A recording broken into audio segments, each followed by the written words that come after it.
श्रीराम समर्थ. श्री गणेशाला, शारदेला, समर्थ सद्गुरूंना, सुतांना, सनकादिकांना, शुकाचार्यांना वंदन करून क्षणभर नामस्मरण करू. श्रीमद भागवत सारामृत कथेचे श्रवण करू. ओम नमो भगवते वासुदेवाय. ओम नमो भगवते वासुदेवाय.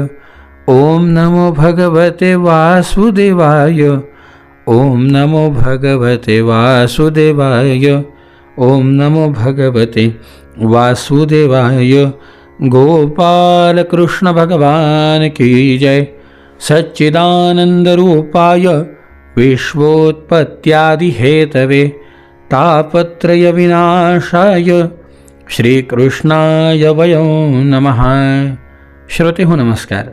शुकाचार्य म्हणतायत, राजा, मैत्रेय मुनींनी वर्णन केलेल्या ध्रुवाचा विष्णुपदावर आरूढ होण्याचा वृत्तांत ऐकून विदुराच्या हृदयामध्ये भगवान विष्णूंच्या भक्तीचा उद्रेक झाला आणि त्याने पुन्हा मैत्रेयांना प्रश्न विचारायला आरंभ केला. विदुर काका म्हणाले, केते प्रचेतसो नाम कस्यापत्यानि सुव्रत कस्यान्ववाये प्रख्याता कुत्र वा सत्रमासत. विदुर काका म्हणाले, हे मुने, प्रचेता कोण होते, कुणाचे पुत्र होते, कुणाच्या वंशामध्ये प्रसिद्ध होते आणि त्यांनी कुठे यज्ञ केला. भगवंताच्या दर्शनामुळे नारद परम भागवत आहेत असे आम्ही ऐकले. त्यांनी पांचरात्र ग्रंथाची निर्मिती करून श्रीहरींच्या पूजा पद्धतीरूप क्रियायोगाचा उपदेश केला आहे. ज्यावेळी प्रचेतागण स्वधर्माचे आचरण करत करत भगवान यज्ञेश्वरांची आराधना करतात, त्यावेळी भक्तश्रेष्ठ नारदांनी ध्रुवाचे गुणगान केले होते. ब्रह्मण तिथे त्यांनी भगवंताच्या ज्या ज्या लीला कथांचं वर्णन केलं ते संपूर्ण मला ऐकवा, ते ऐकण्याची माझी इच्छा आहे. तेव्हा मैत्रेय ऋषी म्हणाले, ध्रुवस्य चोत्कलः पुत्र पितरी प्रस्थिते वनम सार्वभौम श्रियं नैच्छ दधिराजासनं पितुः. महाराज ध्रुव वनात निघून गेले. त्यांनी पुत्र उत्कल याला राज्याभिषेक केला, पण या उत्कलाने राजसिंहासनाचा स्वीकार केला नाही. तो जन्मापासूनच शांतचित्त, आसक्तिशून्य आणि समदर्शी होता. संपूर्ण लोकांना आपल्या आत्म्यामध्ये आणि आपल्या आत्म्याला संपूर्ण लोकांमध्ये व्याप्त असल्याचे तो पाहत होता. त्याच्या अंतःकरणातील वासनारूप मळ अखंड योगाग्नीने भस्म झालेला होता, म्हणून तो आपल्या आत्म्याला विशुद्ध ज्ञानरूप, आनंदमय आणि सर्वव्यापी असं म्हणत होता. त्यावेळी तो स्वरूपात लीन झाल्यामुळे त्याला आपल्या आत्म्याहून वेगळं काही दिसतच नव्हतं. तो अज्ञानी लोकांना रस्त्यामध्ये मंद आगीप्रमाणे मूर्ख, आंधळा, बहिरा, वेडा किंवा मुका ज्याप्रमाणे भासावा तसा वाटायचा, परंतु तो वास्तविक तसा नव्हता. म्हणून कुलातील श्रेष्ठांनी आणि मंत्र्यांनी एक विचाराने याला वेड समजून त्याचा लहाना भाऊ भ्रमीपुत्र वत्सर याला राजा केलं. या वत्सराची पत्नी स्वर्विथी, हिला या वत्सरापासून पुष्पार्ण, तिग्मकेतू, ईश, ऊर्ज, वसु आणि जय हे 6 मुलं झाले. या 6 मुलांचं उत्तम प्रकारे संगोपन ती करत असताना पुष्पार्णाला प्रभा म्हणजे दिवस आणि दोषा म्हणजे रात्र नावाच्या 2 पत्न्या होत्या. त्यापैकी प्रभेला प्रात म्हणजे सकाळ, माध्यान्ह म्हणजे दुपार आणि सायंकाळ असे 3 पुत्र झाले. दोषाला प्रदोष म्हणजे तिन्ही सांजा, निशिथ म्हणजे मध्यरात्र आणि व्युष्ट म्हणजे पहाट असे 3 मुलं झाले. व्युष्टाला पत्नी पुष्करणीपासून सर्व तेज सूर्य नावाचा मुलगा झाला. त्यालाच आकुती नावाच्या पत्नीपासून चक्षु नावाचा मुलगा झाला. चक्षु मनुची पत्नी नडवला, हिला पुरु, कुत्स, त्रित, द्युम्न, सत्यवान, ऋत, व्रत, अग्निष्टोम, अतिरात्र, प्रद्युम्न, शिबी आणि उल्मुख असे 12 मुलं झाले. त्यापैकी उल्मुकाला पत्नी पुष्करणीपासून अंग, सुमना, ख्याती, क्रतू, अंगिरा आणि गय असे 6 मुलं झाले. अंगिराची पत्नी सुनीथाने क्रूरकर्मा वेण याला जन्म दिला.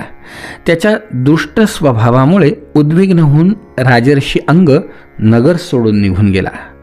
मैत्रेय म्हणाले, विदुरा, मुनींनी रागाने वेणाला शाप दिला आणि त्यांच्या वाणीरूप वज्राने जेव्हा तो मरण पावला तेव्हा प्रजेला कोणी राजा उरला नाही. म्हणून वेणाच्या उजव्या हाताचं मंथन केलं गेलं. का? कारण प्रजेला कोणी राजा नसल्याने चोर दरोडेखोरांचा प्रजेला फार त्रास होऊ लागला. जेव्हा वेणाच्या उजव्या हाताचं मंथन केलं त्यापासून भगवान विष्णूंचा अंश अवतार आदी सम्राट महाराज पृथू प्रगट झाला. विदुर काकांनी विचारलं, हे ब्रह्मन, महाराज अंग मोठा शील संपन्न, सज्जन, ब्राह्मण भक्त आणि महात्मा होता. अशा अंगाला वेणासारखा दुष्टपुत्र कस काय झाला, ज्यामुळे त्याला नगर सोडून जावं लागलं? राजा आपल्या अंगी 8 लोकपालांचे तेज धारण करत असतो. म्हणून प्रजापालक राजाने काहीही पाप केलं तरीसुद्धा प्रजेने त्याचा तिरस्कार करू नये. धर्मज्ञ मुनीश्वरांनी शापरूप ब्रह्मदंडाचा प्रयोग करावा. असा राजदंड धारण करणाऱ्या वेणाचा तरी कोणता अपराध झाला महाराज, हे मला सांगा.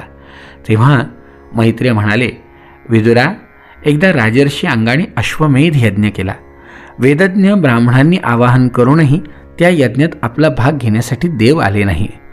ऋत्विज आश्चर्यचकित होऊन यजमान अंगाला म्हणाले, राजन, आम्ही आहुतींच्या रूपाने जे काही घृत आणि हवनीय पदार्थ देतोय त्याचा देव स्वीकार करत नाही आहे. राजा, आपली होम सामग्री दूषित नाही, कारण आपण ती मोठ्या श्रद्धेने जमवली आहे. वेदमंत्रसुद्धा कोणत्याही प्रकारचे बलहीन नाही आहेत, कारण त्यांचा प्रयोग करणारे ऋत्विज यज्ञ करणाऱ्याला आवश्यक अशी सर्व नियमांचे परिपूर्ण पालन करतायत. या यज्ञामध्ये देवांचा जरासाही अपराध झाल्याचे आम्हाला दिसत नाही.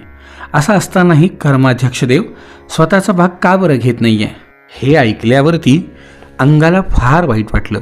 त्याने याजकांकडून संमतीने मौन सोडवून घेतलं. हात जोडून तो सगळ्यांना म्हणाला, सदस्य हो, आवाहन करूनही देव यज्ञात का येत नाही आहेत? आहुती का ग्रहण करत नाही आहे? माझ्याकडून असा कोणता अपराध घडला आहे हे मला सांगा. तेव्हा सदस्य म्हणाले, राजा, या जन्मी आपल्याकडून कोणतंही पाप झालेलं नाही, पण पूर्वजन्मीचे काही पाप अवश्य असले पाहिजे.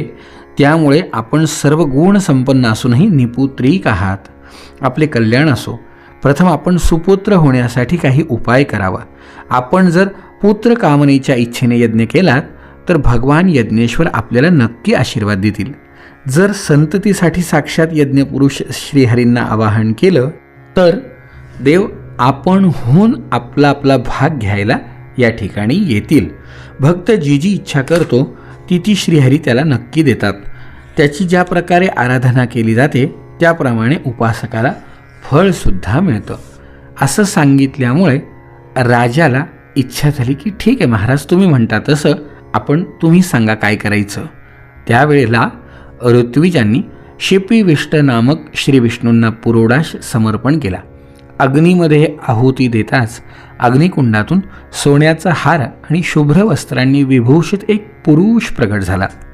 त्यांनी एका सुवर्ण पात्रामध्ये सिद्ध झालेली खीर घेतलेली होती.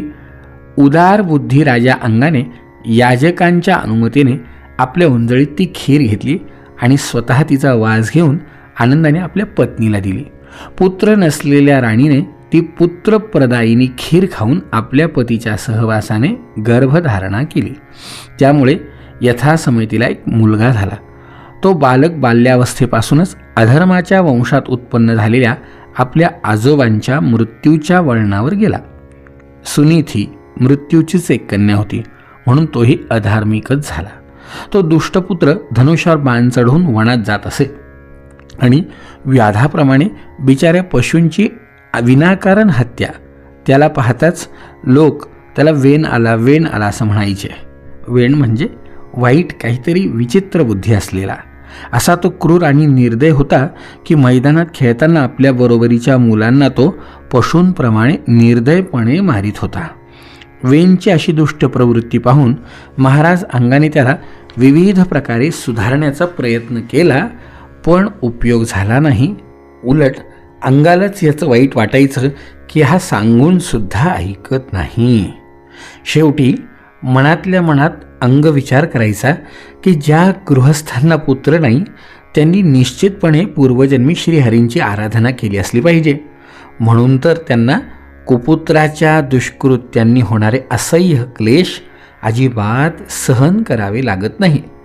ज्याच्या करणीमुळे मातापित्याचे सर्व यश धुळीला मिळते, अधर्माचा भागीदार व्हावं लागते, सगळ्यांपासून विरोध सहन करून सुद्धा उपयोग होत नाही. कधी न संपणारी चिंता आईवडिलांना कायम लागून राहते आणि घरही दुःखदायी होते. अशा आत्म्याचे मोहमय बंधन असणाऱ्या फक्त नावाच्या संतानासाठी कोणता शहाणा पुरुष लाचावेल? कशाला पाहिजे ती संतती जिच्यामुळे दुःख होतं? त्यावेळेला मनातल्या मनात विचार करायला लागले अंग महाराज की मी तर सुपुत्रापेक्षा कुपुत्रालाच चांगलं समजतो. कारण सुपुत्राला सोडताना तर फार क्लेश होतील, पण कुपुत्र घराचा नरक बनवतो, म्हणून त्याच्यापासून सहज सुटका होऊ शकते. अशा प्रकारे विचार करता करता महाराज अंगाला रात्री झोप येत नव्हती.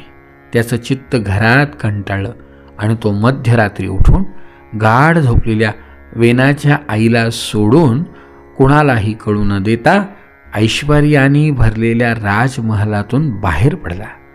महाराज विरक्त होऊन घरातून निघून गेले.